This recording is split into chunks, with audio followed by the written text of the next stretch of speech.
जय हिंद। बुंदेलखंड न्यूज 24 में आपका स्वागत है। आइए बढ़ते हैं झांसी से कुछ मुख्य खबरों की ओर। रानी लक्ष्मीबाई अर्बन कोऑपरेटिव बैंक में करोड़ों का घोटाला सामने आने से हड़कंप मच गया। इस घोटाले को सामने लाने वाले और कोई नहीं बल्कि खुद बैंक के चेयरमैन डॉक्टर वीरेंद्र सिंह यादव हैं, जिन्होंने जिलाधिकारी को घोटालों से संबंधित समस्त दस्तावेजों को मुहैया कराते हुए पूर्व तथा वर्तमान सचिव पर साठगांठ कर घोटाले का आरोप लगाते हुए पूरे मामले की जांच कर मुकदमा दर्ज किए जाने, घोटाले में हरदे गए लाखों रुपए की रिकवरी किए जाने तथा वर्तमान सचिव की बर्खास्तगी किए जाने का अनुरोध किया है।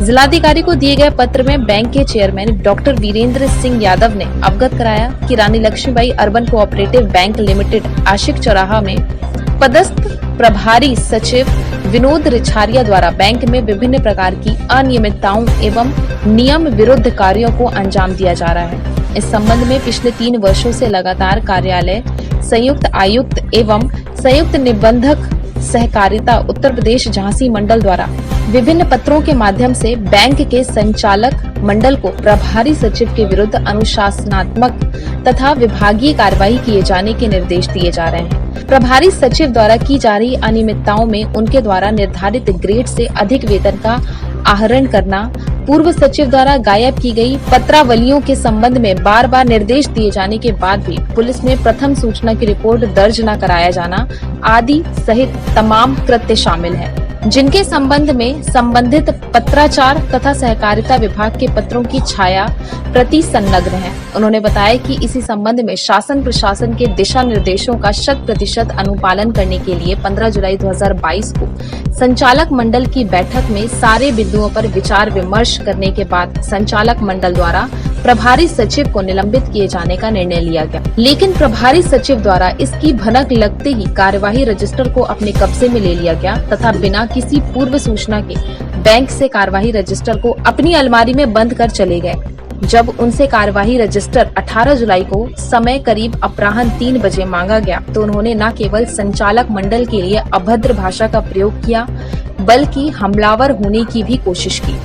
बैंक के हित में तथा शासन प्रशासन के आदेश निर्देश का 100% पालन करने के लिए संचालक मंडल कटिबद्ध है, लेकिन प्रभारी सचिव द्वारा लगातार वित्तीय अनियमितताओं को अंजाम देने के बाद भी संबंधित दस्तावेज नहीं दिए जा रहे।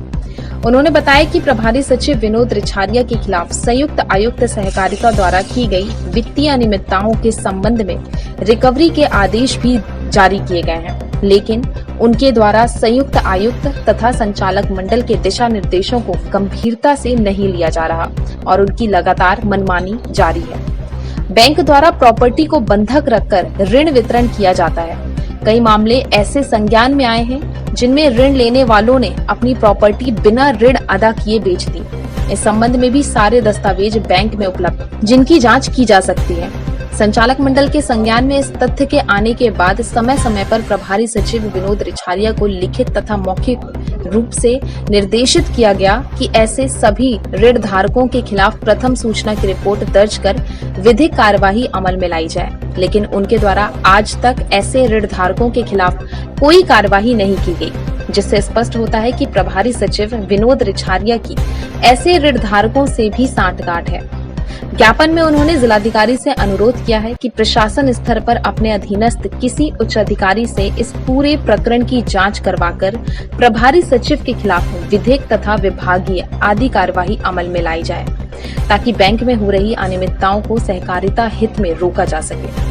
चेयरमैन के अनुसार संचालक मंडल की बैठक में प्रभारी सचिव विनोद रिछारिया को निलंबित कर शाखा प्रबंधक अरुण कुमार खरे को अपने कार्यों के साथ साथ सचिव पद के दायित्वों के निर्वहन के लिए अधिकृत किए जाने का भी निर्णय लिया गया। झांसी से दीपक चंदेल की रिपोर्ट। तो क्या मामला है? मामला मैं डॉक्टर वीरेंद्र सिंह यादव, सभापति और Rani Laxmi urban cooperative bank Jhansi. ये गमन का मामला है। हमारे सचिव विनोद कुमार रिछारिया जो इस समय सचिव हैं, उनके द्वारा बोर्ड का, शासन का, संबंधित मंडल के अधिकारियों का आदेश का कोई पालन नहीं किया जा रहा है। क्योंकि 2018 जुलाई में संबंधित सचिव श्री विनोद कुमार रिछारिया जी को चार्ज दिया गया था जब चार्ज में 46 पत्रावलियाँ गायब थीं, पूर्व सचिव सुरेंद्र कुमार तिवारी द्वारा जो दी गई थी उसमें वो गायब थी। उसमें अगर पूरा टोटल देखा जाए, उनमें हिसाब होगा, पब्लिक का पैसा है, उसमें करीब 10 से 15 करोड़ रुपए था उस समय। आज वो 25 करोड़ रुपए हो गया होगा बैलेंस मिला के।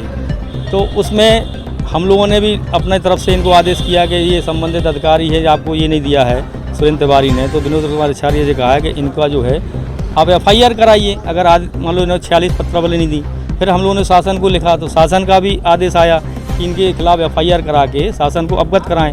बोर्ड को भी दिया, बोर्ड ने इनको चिट्ठियाँ लिखी और संबंधित अधिकारी AR द्वारा भी DR का भी आदेश आया कि इसमें जो है आप FIR कराइए और इनके खिलाफ जो है जो भी कानूनी कार्रवाई करके हमको अवगत कराइए। हम लोगों ने भी कहा। दूसरा एक मैटर ये आया फिर, क्योंकि पहले जो सुरेंद्र कुमार तिवारी थे वो 6600 स्केल लेते थे और अनुमोदन के आधार पर लेते थे। ये 4800 के स्केल पे काम कर रहे थे विनोद कुमार रिछारिया, लेकिन बोर्ड ने इनको स्वीकृत किया कि आप जो है अनुमोदन DR द्वारा लेके 4600 अपना वेतन पा सकते हैं, और इन्होंने उसका कोई पालन नहीं किया। 2020 में DR साहब ने इनके रिकवरी आदेश किया कि इन बोर्ड को किया, इनको चिट्ठी लिखी कि आप जो है इसका पालन कीजिए और जो है 4800 के डिफरेंस जो है उसको जमा कीजिए। तो बोर्ड ने इनसे कहा आप जमा कीजिए, इन्होंने आज तक नहीं किया। और फिर उसके बाद इन्होंने अपनी बेटी की FD बनाई। FD जो है कर्मचारी की बनती है, उसको 1% ब्याज मिलता है ज़्यादा, लेकिन इन्होंने अपनी बेटी की बना के 1% ब्याज ज़्यादा ले लिया। एक अनियमितता ये है। दूसरा, 4 साल से 4.5 साल हो गए हैं, आज तक इन्होंने बोर्ड से जो सैलरी दी है, सैलरी में बोर्ड से कभी साइन ही नहीं कराए। हम लोग हर बार लिखित देते रहे, मौखिक रूप से भी कहते रहे, कभी इन्होंने क्या अपने मन मर्जी से अपना लेते रहे। चूँकि इन्हें पता था कि अगर हम लोग इसको करेंगे तो ये हमारे 4800 वेतन पे क्वेश्चन मार्क लगा के, नोट लगा के रोक देंगे। कई प्रस्ताव ऐसे हैं जो हम लोग के बोर्ड में डिस्कस ही नहीं होते हैं, वो ये प्रस्ताव लिख देते हैं और उनको हम लोग मजबूरी में नोट लगाना पड़ता है। नोट लगा के हम कहते हैं इसमें कोई चर्चा नहीं हुई, आपने ऐसे कैसे लिख लिया। इसी संबंध में 3 बार से यही चलता आ रहा है।